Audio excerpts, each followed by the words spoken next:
Aro Confederacy was a powerful political and economic union established by the Aro people of Arochukwu. Its capital city-state Arochukwu was founded around 1690 after Aro-Ibibio wars and the capture of Ibom Kingdom's capital, Okon Ita, until its collapse in March 1902 after the Anglo-Aro War during the British Empire expedition in southern Nigeria. That will be another topic in many of our upcoming series of African kingdoms and history. At its zenith, the Confederation was an economic, political, and oracular religious center, as it was the home of the feared Ibini Ukpabi, high priest, the central council known as Okpankpo, and the revered King Eze Aro.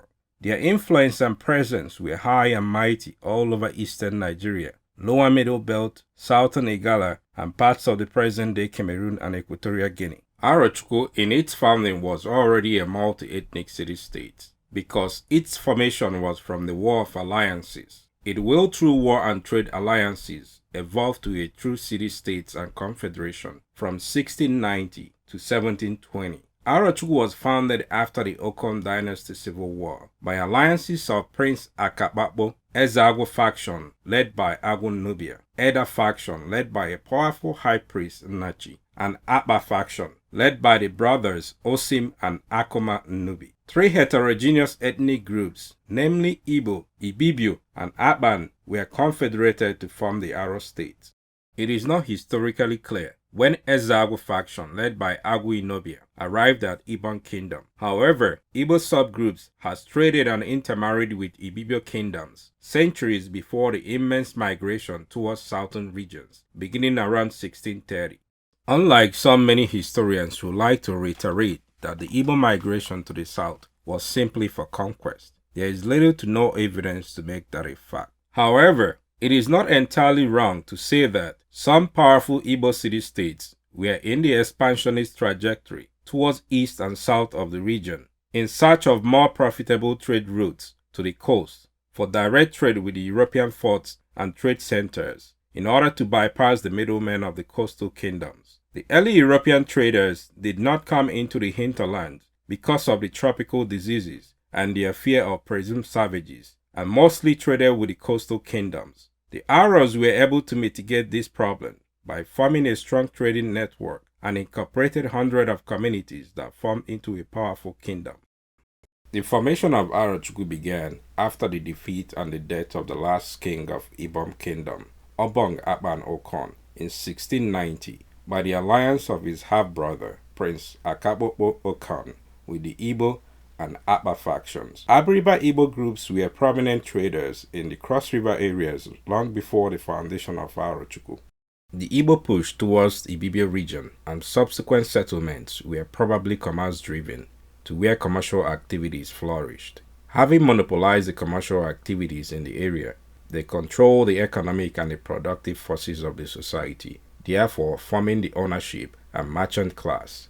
It is necessary to state that the Aro-Ibibio War had been a series of earlier conflicts between neighboring Igbo subgroups and the Ibom Kingdom about trade routes, tax, migration, and perceived class or ethnic disputes until the fall of the kingdom.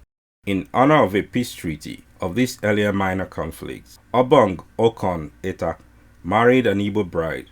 They had a son, Prince Okpankpo Okon, one of the main characters in the final phase of the conflict leading to the founding of Aro Confederacy. Final phase of the Aro-Ibibio War, in correct terms, was a civil war between the two sons of Obong Okon Ita, the subsequent Igbo merchant class, and the Ibibio agrarian class. It is not exactly clear what year Obong Akpan Okon succeeded his father, but it is evident he was the Obong during the succession war with his half-brother, Prince Okpankpo Okon.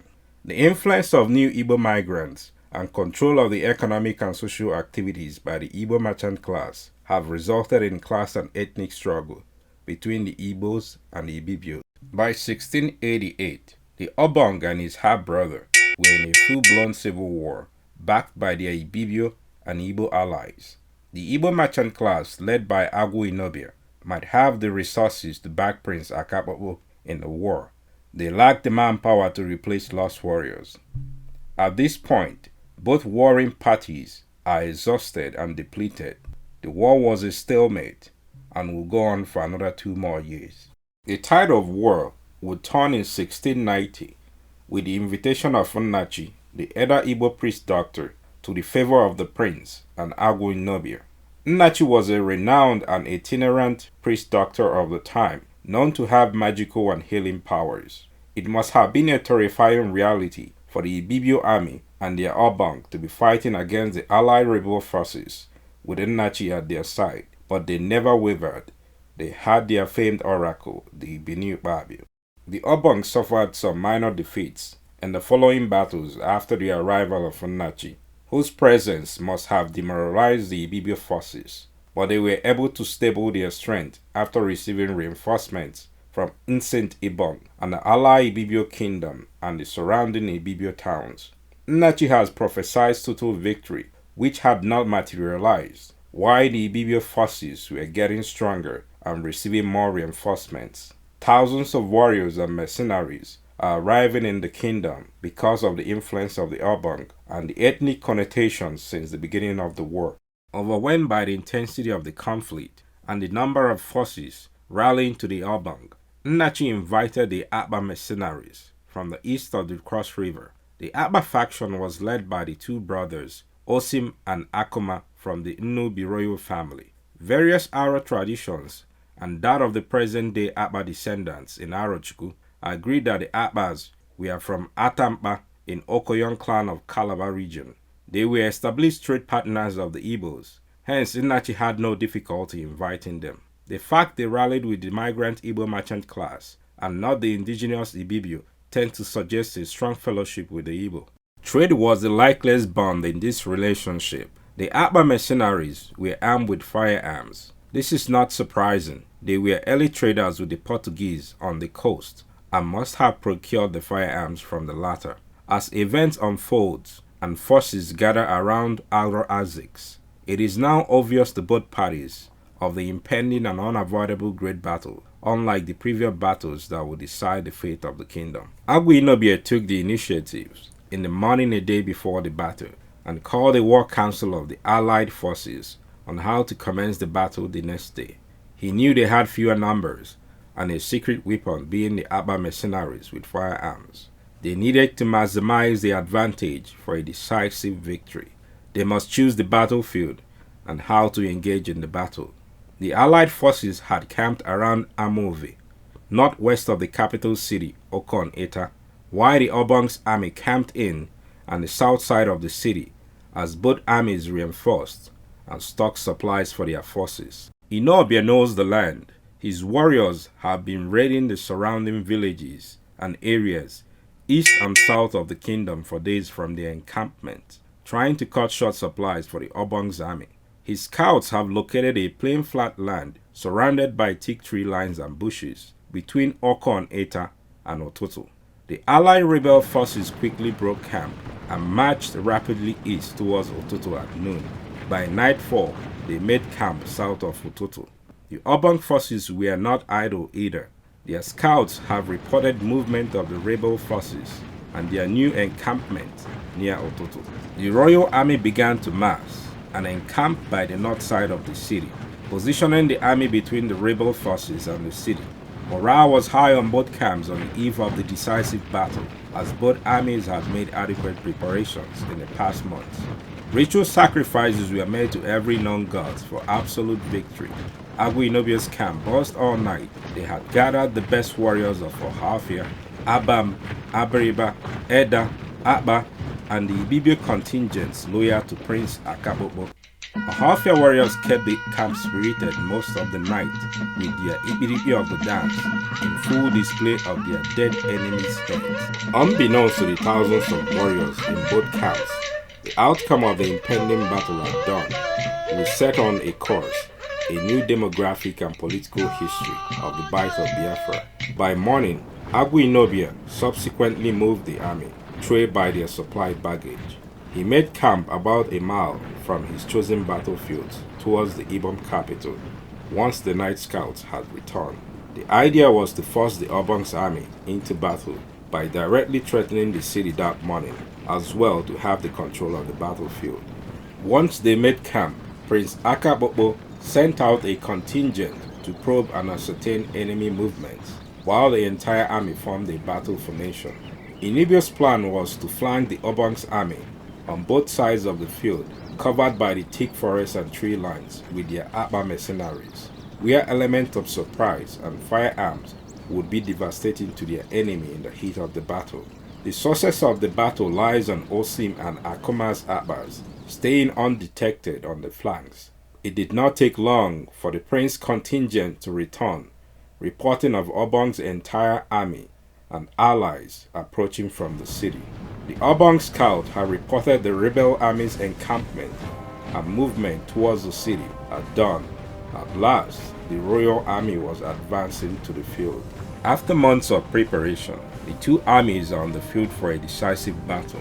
Both armies were not different in terms of makeup and specialty.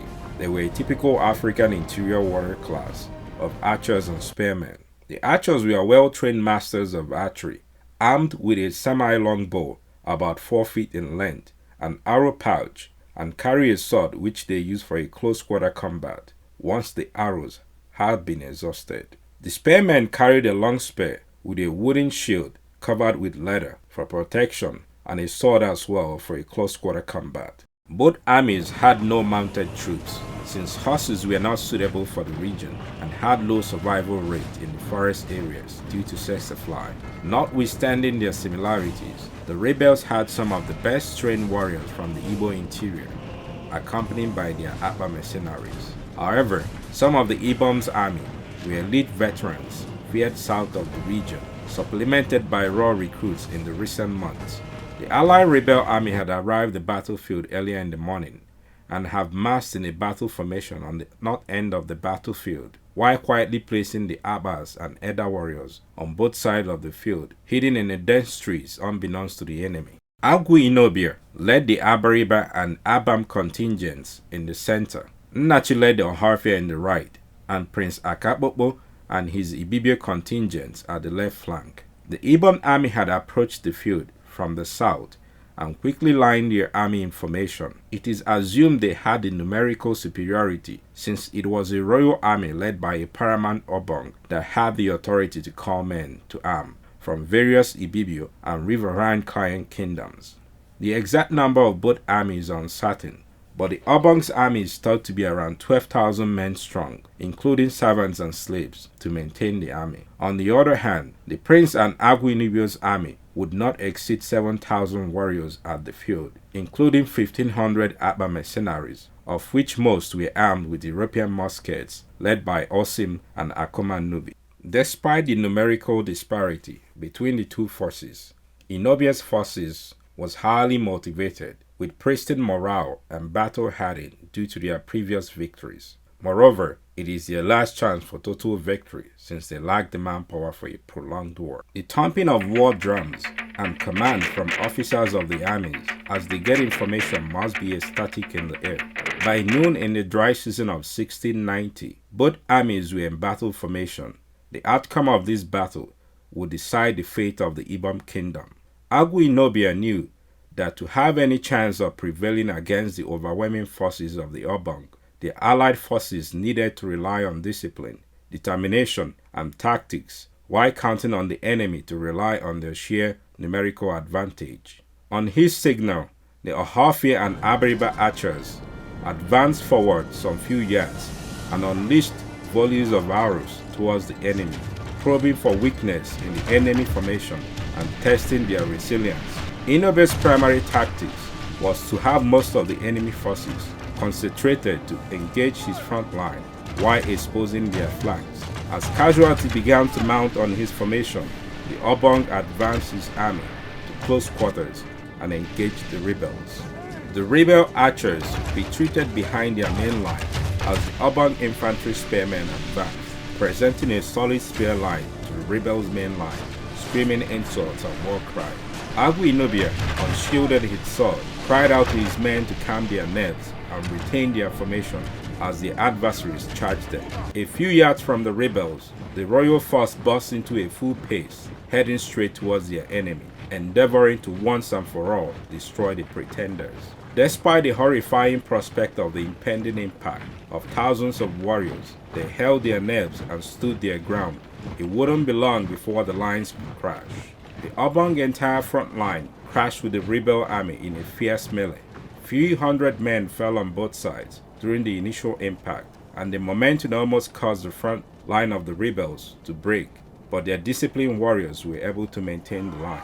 It didn't take long for the battle to devolve into a chaotic individual combat in close quarters, where a warrior's individual combat skills becomes the difference between life and death. The battle raged on as casualties began to mount on both sides, the field littered with blood and dead bodies. No side was having an upper hand, as the battlefield had become a meat grinder, filled with cries of dying and wounded men. Ago-Inobia could not spring the flank attack, as the Obong had not committed the rest of his forces. The stalemate was broken in the rebel left flank, commanded by Prince Akabokpo, which saw some of the fiercest fighting from the initial clash. The Obong forces had noticed the left flank was manned by the prince and his Ibibio contingent. It must have been a great incitement to destroy the prince and his contingent, whom they must have viewed as traitors and pretenders to the Ibom kingship. At this critical moment, the prince was isolated and killed. His head was cut off and sent to the Obong behind the lines. This caused a great panic in his contingent, and their lines began to break, while men began to flee the field, leaving the rebel left flank exposed. Ago-Inobia reacted quickly, stabilizing the left with his Abariba kingsmen from the center before they could be outflanked. With the prince dead and the rebel left lines breaking, the Obong led his entire army and advanced into the battle to deal the final blow to the rebel army.